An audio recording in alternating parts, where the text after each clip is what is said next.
Welcome, everyone. My name is Dr. Melanie Carminati, and you are tuning into the Know and Do Better podcast, where we chat with experts on a variety of different health, wellness, and holistic topics. Today, we have the pleasure of speaking with Shereen Campbell, who is an astrologist and shamanic practitioner, to name a few, and we will be chatting about astrology. Hello, Shereen. I'm so thankful for the opportunity to chat with you today, so thanks so much for being here. Oh my God, I'm super excited and thrilled to be chatting with you, Melanie. We have so many amazing things to discuss, so I'm really thrilled. Thank you for bringing me on. Of course. So for everyone who is not familiar with Shereen, she is an astrologer, shamanic practitioner, Reiki master, timeline meditation, and crystal healer who has been fortunate enough to see thousands find their inner guru. For this reason, she has made it her life's work to guide others toward a greater awareness of themselves and a sense of power over their own well-being. Her vision is to live in a world where people understand the power they have to create the life of their dreams just by changing their relationship with themselves. She started My Little Magic Shop as a response to this vision after spending 14 years as a corporate retail executive at major companies, including Saks Fifth Ave, Macy's, Vince, and Century 21 department stores. Taking her immense experience building multi-million-dollar businesses, she's ready to tackle wellness in an authentic way. She is also a graduate of NYU and holds a BA in journalism and most recently an MBA focused on entrepreneurship. So to get started, Shereen, I wanted to just chat about astrology in general. What is the history? Where does it date back to? And how has it been used? Yeah, that's a great place to start. So astrology goes way, way, way back. So according to Google, it says that, astrology is about 2,400 years, but I don't buy that. I think it goes back much, much earlier because there's historical evidence of like the Sumerians, utilizing the stars to do we don't know what because there's not that much history, and also there's probably so many oral traditions that go back like forever that where people were very in tune with the sun and the stars and the moon. So I don't know how old it is. I know it's really freaking old. And a lot of cultures have successfully used astrology or utilized it a lot. Like the Mayans used it for for their calendars, and like now we're in a time where I think astrology is in a place where things are about to get super exciting because we have so much data, and astrology is very much math and science based. So I'm excited to kind of see where it goes in the future. But as far as what it is, I like to think about astrology, kind of the universe's little cheat sheet for us. The universe was like, hey, like, let me give you like a code to figure yourself out. Like a roadmap. Yeah, a roadmap, exactly. So here's your little cheat sheet so you can understand yourself a little bit better. So what I like to tell my clients is that I think about it like the weather. You can turn on the weather report or like check your phone or whatever, and it'll be like today is going to be like nice and sunny and beautiful, and then the next 3 days are going to be filled with rain. And so I think about it in three parts. Like one part would be who you are as a person. So like, do you like rain? Do you like sunshine? Like, are you a person who likes to run errands in the rain? Do you prefer to, stay home and do things at home? Or are you someone who would rather run your errands in the rain because that's how you felt? So like when I think of that, I think of a person's natal chart. So like it's kind of like the energy or like preferences, strengths and weaknesses that you've come into the world with. This is one part of astrology. The next part would be the actual like, predictive part. Like, is it going to rain? Like, is there a 40% chance of rain? Is there 100% chance of rain tomorrow? Like, what does that look like? And so that from an astrological perspective would be like how the planets are continuing to move and how they're interacting with your energy. So that's the forecasting part of it. And then there's the free will part where it says you get to pick what you want to do. You do like you do what you feel like doing because you have free will, the same way that you have free will. If I tell you, it's going to rain outside, you can still go outside in the rain. You might get a little bit wet. So same thing with astrology. So when you combine them, what the astrologer is doing is looking at your unique unique perspective or the energy you bring into the world from your natal chart. And then they're comparing it with an astrological forecast, which instead of sun and rain would be like your love life, your career, like different areas of your actual life. And they're telling you, like, this is what the energy might be like around those things, or here's some key focuses. So, like, I can tell you, hey, Melanie,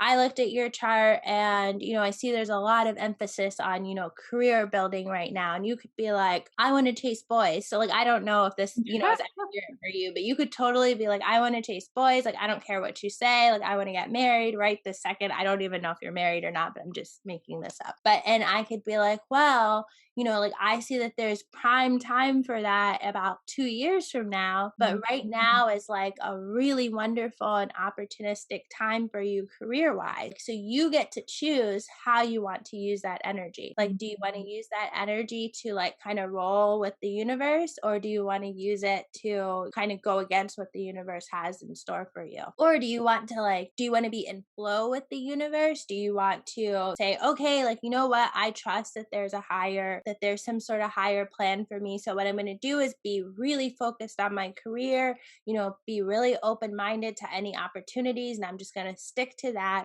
And then when it's time to chase boys, then I'm going to like really focus in on that. You can do it that way, or you can say, no, screw what you say. I'm going to go chase boys. And so what happens often is that, yes, you can chase boys, but you might find that you might accidentally not miss an opportunity, or not be like as focused on projects that you could be focused on, because you're kind of like thinking about something else. And it's not to say you won't meet people, but it's just that like the universe isn't going to be like as supportive. And I've seen that happen like tons of times. So that's kind of how I think about astrology working, which was a very long explanation, but I love to give it because I feel like it reminds people that it's just kind of like how to become more in flow and working with the universe instead of working against it. That was a great explanation as to what astrology is, how you use it, how we can use it, and common ways that we either go with the flow or against the flow. So, what's happening next month in astrology? Yeah, so like it's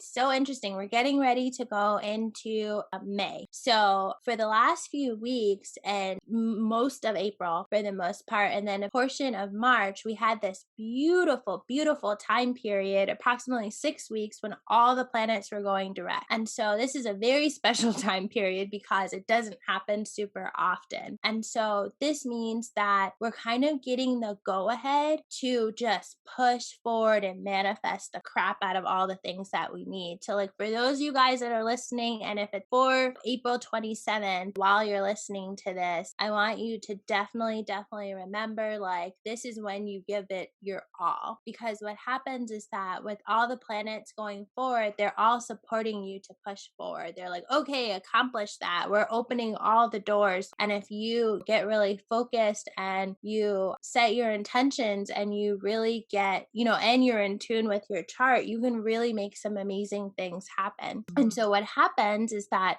on 427, we're going to have Pluto, which is going to have a little pause and then start to go retrograde. So there's nothing inherently bad about Pluto retrograde. It's just that when any planet is retrograde, the focus shifts from like, the external world and pushing forward into more of an internal focus. So with Pluto going retrograde, we start to go within a little bit. Retrograde always implicates that we're like reviewing, revisiting, restarting, anything with RE, restarting, resetting, remembering, all the RE word. That's when planets are in retrograde. So Pluto will be the first planet that goes retrograde. And then on the 23rd of May, Saturn's going to go retrograde. Then Mercury is going to go retrograde on the 29th. So they're going to start to all kind of go backwards, which is going to kind of slow us down a little bit because there's going to be more time for reflection. So, and there's nothing wrong with reflection. It's just that when you're it's hard to reflect and push forward, at maximum capacity. intensity. So for the time leading up to 427, it's like, execute, push all your goals out there. Another big thing that's happening in May is that we're actually going into eclipse season. So some people freak out when I say the word eclipse. It's like they start to have a little mini panic attacks. So eclipse time is, generally as a roughly 6 week time period that energetically is a little heavy just because there's lots of changes that are happening in your life. So eclipses are like super, super charged full moons or new moons. So we have full moons and new moons, one full moon a month and one new moon for each month. So new moon really represents a time for new beginning. So it's the start of the lunar cycle. So a new moon is all about setting intentions, like planting seeds. Like the farmers back in the day used to, plant under a new moon because that was the darkest time in the sky. And that means like bugs and critters and stuff could never find, like your seeds. They had a better opportunity of fully manifesting. And then the full moon would be the time period that your seeds kind of fully have bloomed and have kind of like manifested. So as above, so below, or however the saying goes. So with the new moon is the time to plant. That's when you start to write your intentions, where you start new things, where you meet new people, like you're really focused on beginnings. And then full moons are really about culminations or conclusions. So meaning that it's really a time to finish something, to end something, to complete something, to learn, to information could be shared that kind of helps you to gain some sort of deeper understanding so you can make a decision. So with that said, eclipses are like supercharged versions of those. So we have the full moon eclipse on 5/26, which that one is going to be supercharged. And so eclipses tend to what's going to be the biggest focus for you for the next 6 months. So that's why they're super powerful. So you always want to watch the week before and the week after an eclipse to see what comes up for you, because that will allow you to see like, okay, this is probably something that's going to be a huge focus for me for the next 6 months. And then the new moon eclipse will be 2 weeks later on June 10th. So that one, again, you want to watch the week before and the week after. And so that will be a time for some sort of a new beginning for you. Wow, I can't wait. Yeah. Sounds like good stuff. Yeah. So, what about the sun, like individual charts, like the sun, rising, and moon signs? What do they mean? And just Yeah. start there too to make it more individualized. Yeah, totally. So what you're talking about are the big three. So folks refer to them. I've been hearing like even non-astrology folks referring to their big threes. So the big three are the rising, the sun, and the moon sign. So I'll start with the sun sign because that's like the easiest one that people already know. So like if you know your sign, you know your sun sign. It's just a shortened way of saying like what sign was the sun in at the time of your birth. You just ask what's your sign. Mhm. So really the sun represents your sense of identity. I like to think of it as like the most consistent part of who you are. So I think that people, for the most part, where there's a part of us that's the same, but then you get around your parents or your friends or your teachers or, like your coworkers, and you're slightly different, like your partner, your personality has, just multiple layers to it. So the sun is like the part of you that really is like the core and most consistent part of who you are. And so the sun is the most talked about astrological planet. It's called a planet in astrology. There's a whole bunch of other stuff that comprises of a natal chart. So the other two most powerful ones are the rising sign and the moon sign. So the rising sign just means the sign that was rising at the time of your birth. And you can only get this if you know the time you were born. And so that this really needs to be birth certificate time, because your rising sign can change your chart like so quickly, like 15 minutes, it could be completely different. So your rising sign really shows you how you show up in the world, like what people would guess if they were like, oh, like, if they had to guess your sign, they would more than likely guess your rising sign. And it's also kind of how you kind of show up and present yourself. So I'll give you an example. Like my rising sign Sagittarius. So like most people will see me as like very adventurous and like always on the quest for knowledge, like always, seeking. Like I love to try. I'm like a huge traveler. Like before COVID, I was going everywhere. Also, Sagittarius for some reason has people that are taller, and I'm pretty tall. So that's so I think that that's interesting. Hmm.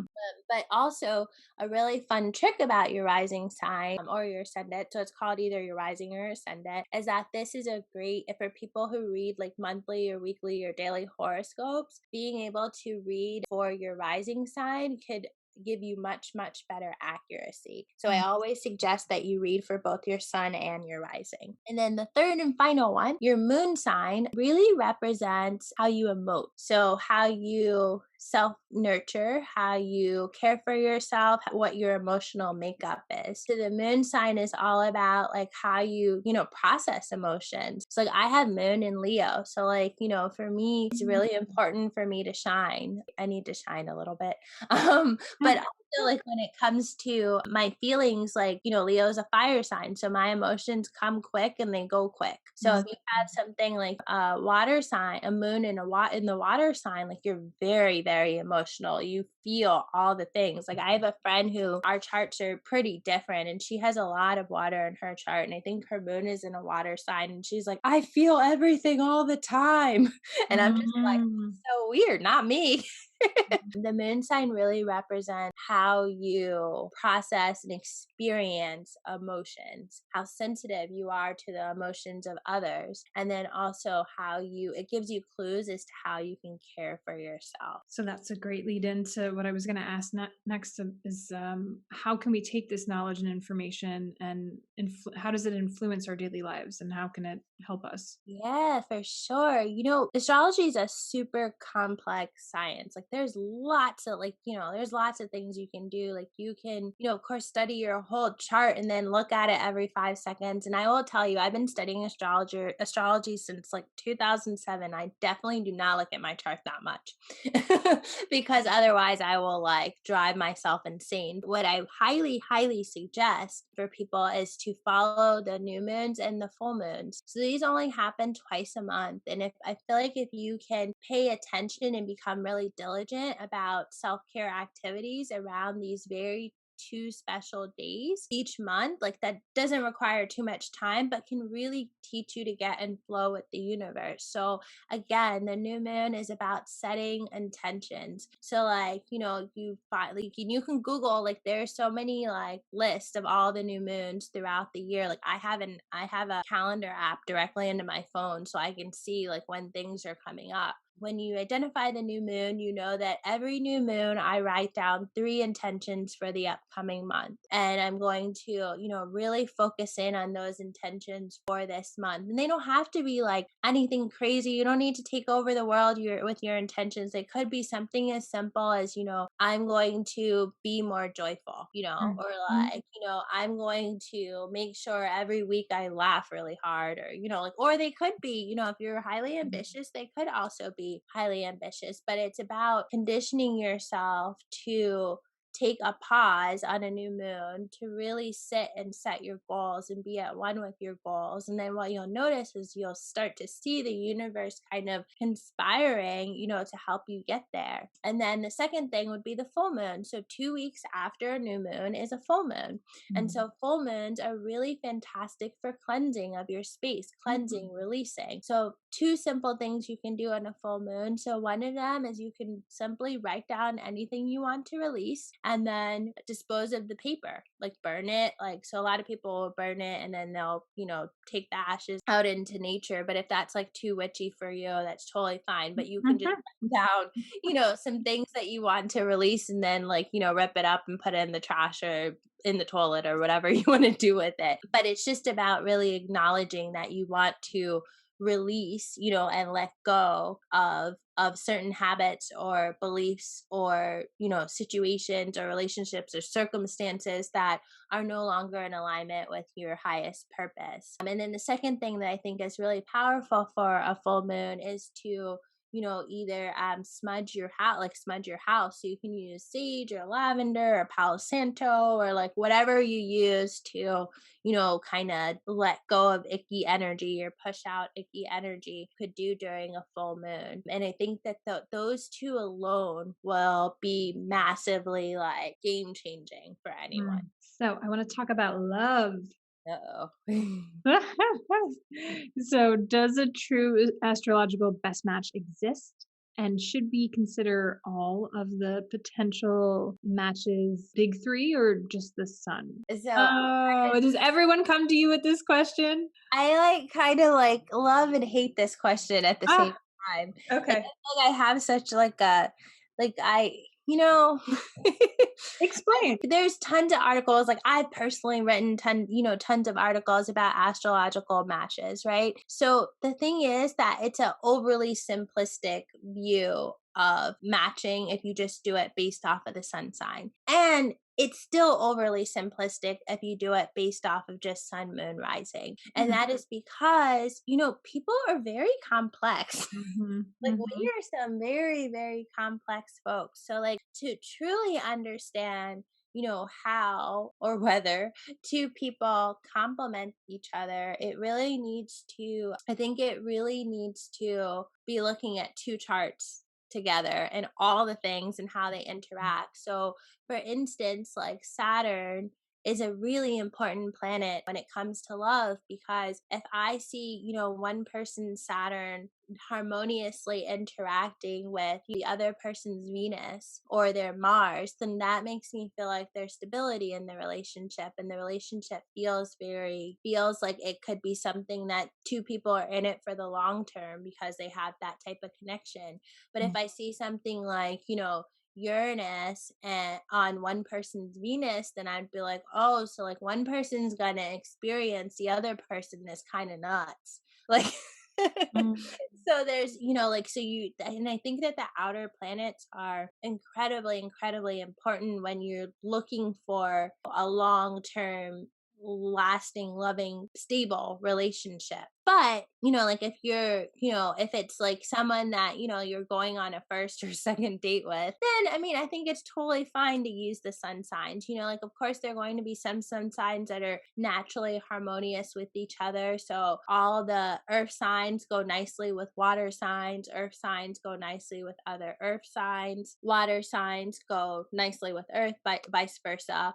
Air and fire go nicely, because I think about the elements, right? So like of course there has to be balance, but like in order for fire to actually exist, you need a little bit of air, so they go really nicely together. In order for earth to, be fertile, you need some water. mm, So mm, they like those go really nicely together. Fire and earth have a harder time because, like you put some earth on the fire and the fire goes out.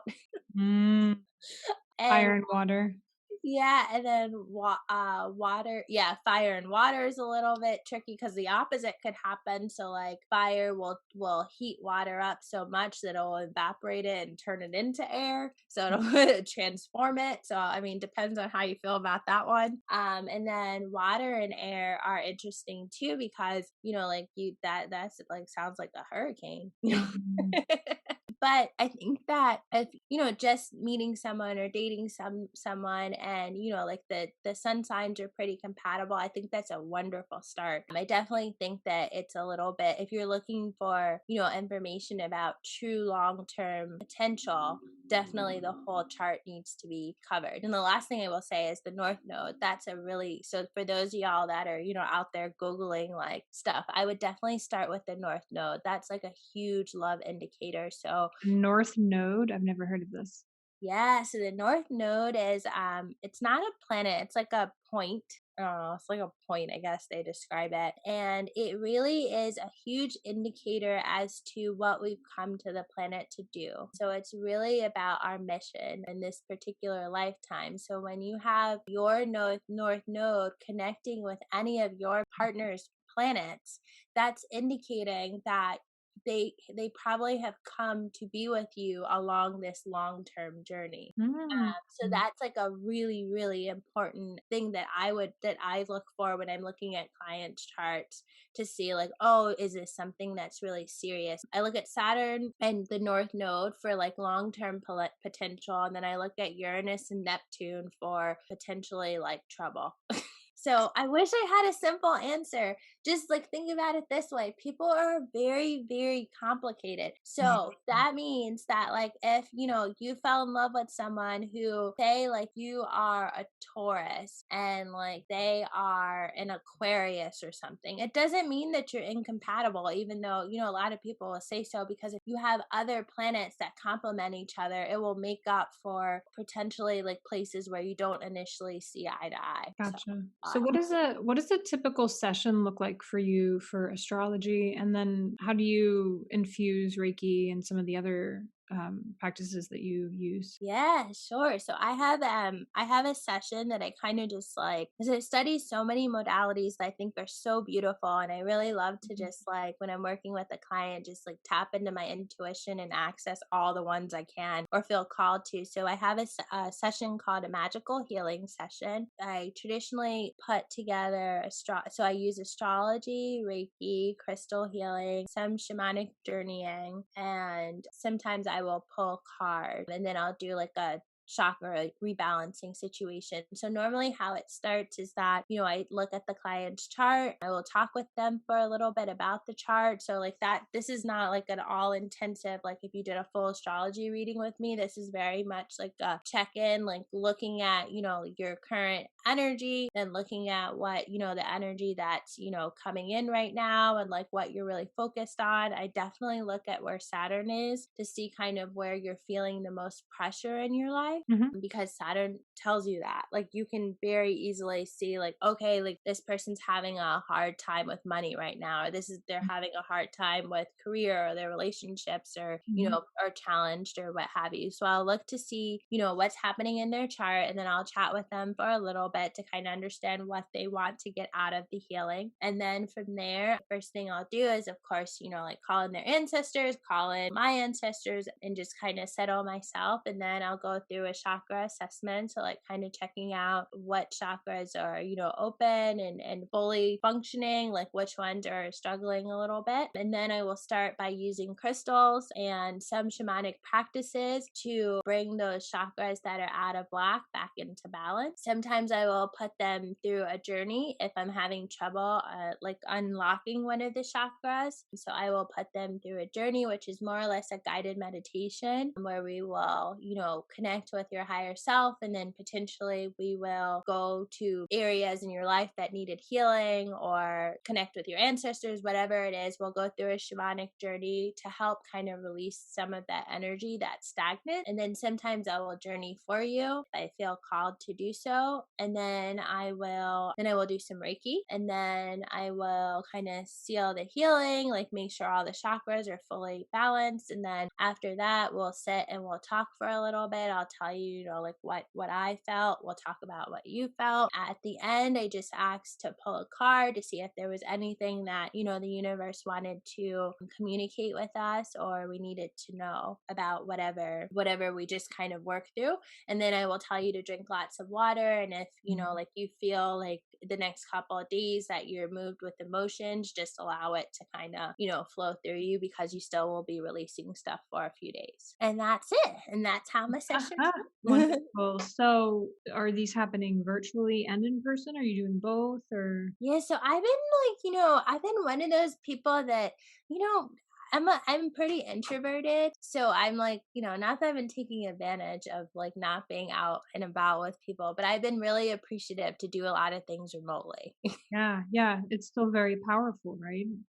Yeah, and it's like, I've noticed no difference Mm. between the two. Like I definitely feel like people still call the next day or email the next day and like tell me about their experiences. And I feel like maybe also it might even be more comfortable for the person because they get to truly, like they can Let turn go. their camera off, or like they can let Mhm. go, like they can, there's not someone like hovering over them or whatever. So I think that like doing them remotely has been really great for me. Maybe I will do them in person again in the future, but probably no time in the near future. So with all of these things, astrology, Reiki, crystal healing, pulling cards, shamanic practices, all of this is guiding the individual towards, as I said and mentioned in your bio, towards finding that inner guru. What are some other benefits for life? Yeah, I mean, I feel like often my clients will come to me and they will say at the end of a reading, like, that's exactly how I was feeling. Mm, When we finally talk about stuff, they're mm, like, oh, like, actually, like, I've been thinking about that a lot lately. Or mm, like, oh, I've been, I think I'd started working on that. And like, to me, that just is like a huge reminder that people are naturally in tune mhm, with their astrological chart and just with mhm, energy in general.